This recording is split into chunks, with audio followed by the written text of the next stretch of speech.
Esiet sveicināti! Šis ir mediju kanāls Universum un raidījuma cikla pēdējie laiki atbilžu raidījums. Tā mēs to varētu nosaukt, un jums atbildēs Valmieras Vasaras svētku draudzes mācītājs Andrejs Vatūnins. Dien. Mums ir kāds skatītājs no 7. dienas adventistu draudzes, un mēs par to ļoti priecājamies, kad viņam interesē mūsu raidījumi, un jautājums viņam ir šāds. Draudzē, kurā viņš ir, tiek mācīts, ka pāvests ir nākamais antikrists. Kā Andrej, tu uz to raugies, vai tā tas ir? Jā. Es esmu iepazinies ar šīm mācībām un dzirdējis un skatījies vairākus tādus raidījumus. Un, ziniet, tiešām tā, ja saliek visas tās vēsturiskās zīmes un tur visādas uzraksts un viss saliek, liekas, redz, es esmu atradis un noķēris tagad to antikristu, un tagad man ir tā informācija. Ja mēs skatāmies uzmanīgi vai lasām uzmanīgi Dieva vārdu un arī mēģinām izprast to, kas ir rakstīts Atklāsmes grāmatā, tad mēs par to jau runājām, kas ir antikrists. Patiesībā viņš ir cilvēks, kas parādās vai nāk uz šīs zemes tādā pretējā patiesībā veidā, kā bija nācis Kristus. Tad viņš izpilda savu lomu kā sūtnis, vēlna sūtnis un pārstāv vēlna valstību šeit uz zemes. Un viņš atnāks, tad viņam jābūt pilnīgi tādam, lai viņš varētu iesaisties templī, Dievu vietā.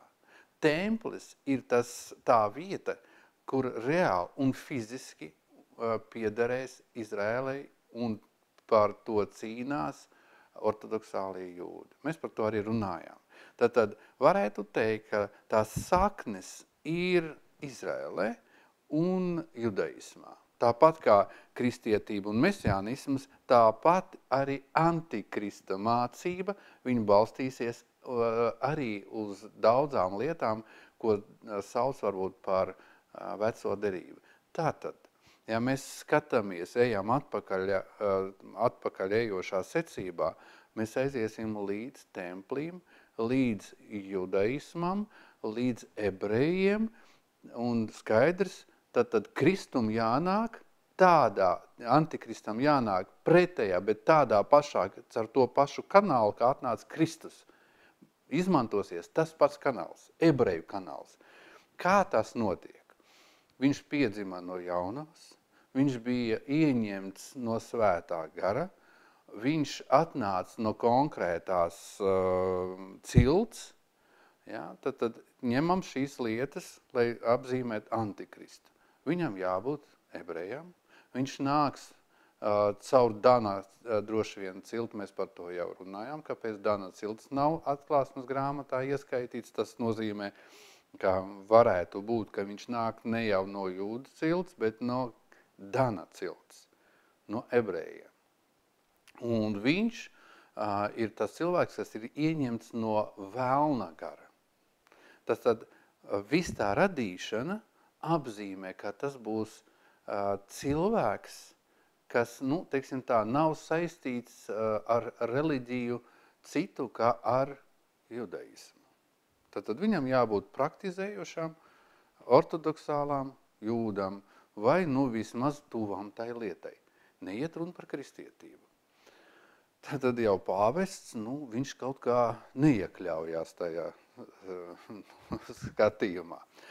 Bet tāpat kā Kristus nāca un pirms viņa Elijas garā nāca cilvēks. Garā tas nozīmē svaidījumā, aprīkojumā. Pravietis Jānis sludināja par Kristu.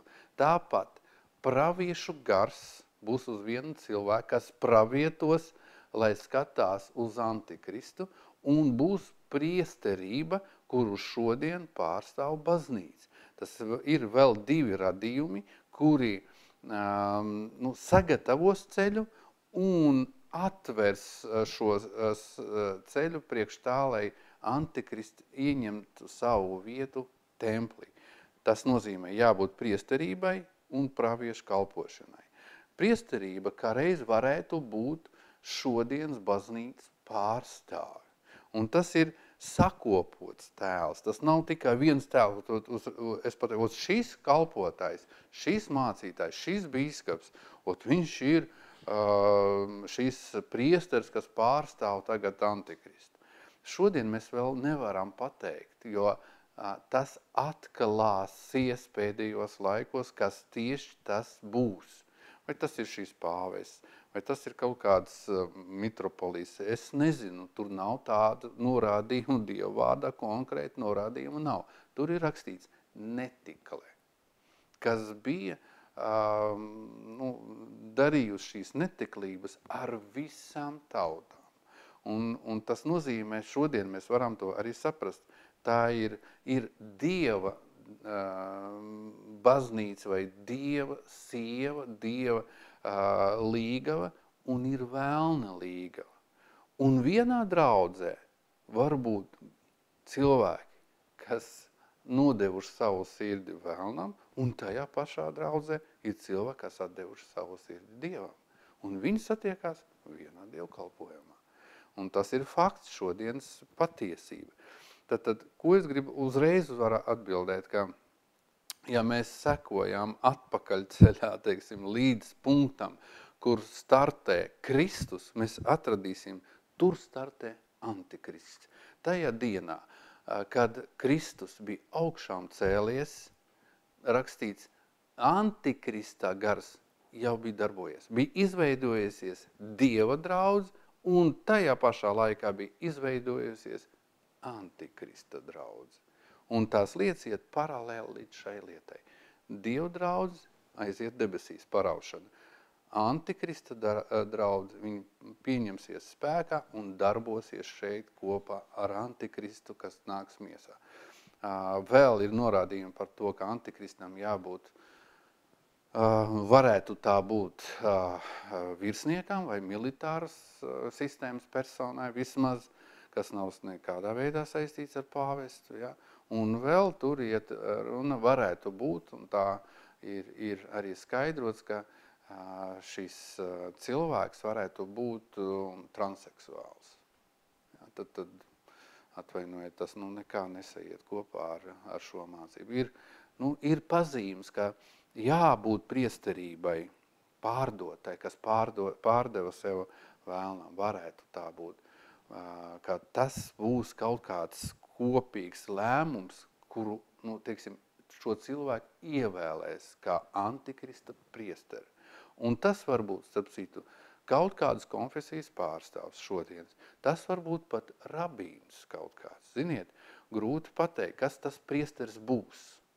Bet, viņam būs vara par visiem cilvēkiem, kas uzskata sev par ticīgiem bez Kristu. Bez tā, ka svētais gars tur ir iekšā. Tātad konkrēta atbilde nav nevienas pazīmes, kā pāvests ir konkrēts cilvēks, personība, kas ir antikrists. Nav. Un vēl viens jautājums, kāda skatītāji vaicā par mesiānisko kustību. Kāpēc viņai tas varētu būt saistoši? Vai kāpēc viņu tas varētu interesēt? Viņa ir daudz klausījusies. Jā, es saprotu, jā. Un šķiet, kristietis ir kristietis. Ziniet, es, kad biju Izrēlē, uzzināju vienu tādu stāstu. Dzemdības namā Izrēlē dzīvo vairākas tautības, ne tikai ebreji. Ja? Tad dzemdības namā, dzemdību laikā notika bombardēšana. Viņiem tas bieži notiek, jā, un tad tur bija visādas problēmas, un piedzima viens bērns, piedzima otrs, un tad viņus visus veda uz drošu vietu, un kamēr tur veda, viņi tumši, viņi līdzīgi. Un sanāca tā, kad jau beidzās bombardēšana, mammiņas uzveda atpakaļ palātā un atveda viņiem bērns. Un bērns samainīja. Un tas jau kaut kur 60. gados bija tāds notikums. Ja? Pagāja laiks, un tad ebreju ģimene, viņi visi ārsti. Ārsti ir paudzēm ārsti.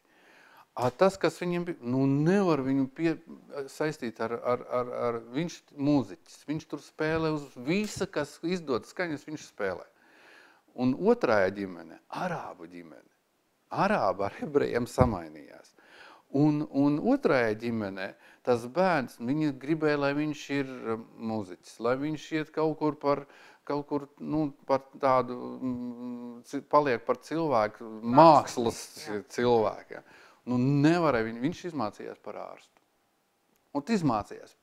Pienāca laiks sākt taisīt DNK tagad. Tas ir pavisam svaigs tāds skatījums. Un izrādās, ka šim cilvēkam, kas ir arābu ģimenē, viņam ebreju izcelsme. Tam, kas ir ebreju ģimenē, arābu. Un viņi sāk domāt, vīrs sāk prasīt sievai, klausies, kur tu dabūji to bērnu. Un kad sāka rakt vaļā tās lietas, izrādās, ka šīs divas sievietes bija kopā bombardēšanas laikā. Tā bija vienīgā iespēja, kad tos bērnus samainīja. Un viņi satikās šīs ģimenes. Viņi nepamainīja savus nevar jau, tur jau gadi pagāja, jau 45, 50 gadi. Un kā tu mainīsi tagad ģimenes vienalga, bet viņi satikās, un tad viņi tikai saprata, kāda viņiem ir izcelsme. Kāpēc vienam gribās mūziku spēlēt, a otram gribās cilvēkus ārstēt. Kā izrādās tās saknes, asinis runā. Mēs zinām tādu teikumu, kad cilvēkiem gribās atgriezties uz savu dzimteni, un tas vārds tāds, tas vajag ieklausīt, asinis runā. Kur tas ir rakstīts? Bībelē rakstīts, cilvēka dvēsele ir asinīs. Dzīvnieka dvēsele, kur ir? Asinīs. Ja mums ir Kristus asinis par mums un iekšā mums, un Kristus ir izcēlies no jūdiem, asinis runā. Kristus asinis šodien runā par Izraēlu. Un ja tu esi ticīgs cilvēks, un šis asinis nerunā, varbūt tad tu esi no arābiem. Tā ir tāda atbilde. Jo Dievvārda rakstīts, dvēsele ir asinīs. Tas ir likums. Un asinis arī runā. Un tā ir ļoti vienkārša atbilde. Cilvēki, kas kurina naidu, cilvēkam ir kaut kādas tādas nepatīkamas tādas jūtas pret, es negribu teikt kā ebrejiem, bet pret mesijāņiem šodien, pret cilvēkiem dziļi ticīgiem, kas tic tām pašām kristum, bet sauc viņu mesija, tas ir ebreju valodā. Ja, tad kādas ir problēmas, ka tu viņus neieredz un tu viņus dzen? Tad asinis runā kaut ko citu. Tas ir svarīgi. Tāpēc mesijāniskā kustība, varētu teikt tā, viņa ir dabiska. Dvēseli saistošā. Cilvēkam interesanti. Viņš ziniet, vai nebūtu interesanti uzzināt, kā dzīvoja tavs vectēvs un no kurienes viņš ir. Izrādās, viņam bija mūža un viņš bija mūžnieks un viņam bija tur un tu aizbrauks paskatīsies. Kāds pils viņam piederēja, tas nozīmē manas saknes tur ir. Un cilvēkam patīkam būt tur, kur viņa vecāki vai vecāki pavadīja savu laiku, un tas ir dabiski. Dievs svētajā garā mūs pamudina skatīties caur Kristus asinīm uz šīm saknēm, kas ir judaismā. Tātad, ja ir tāda nepatīkamas kaut kādas lietas saistoši ar kaut kādu tādu naidu, vajag apstāties un sākt domāt, Kristus ir mans kungs vai ne? Ja Kristus asinis ir par manīm, manai dvēselei jāpatīk tam lietām. Neiet runa par kaut kādiem rituāliem, lietām, kurus vajag darīt, nedarīt, apgrēt, ne par to, bet pati attieksme, sākums šīm attiecībām. Attieksme veido attiecības. Paldies, ka skatījāties, paldies, ka jautājāt. Uz tikšanos!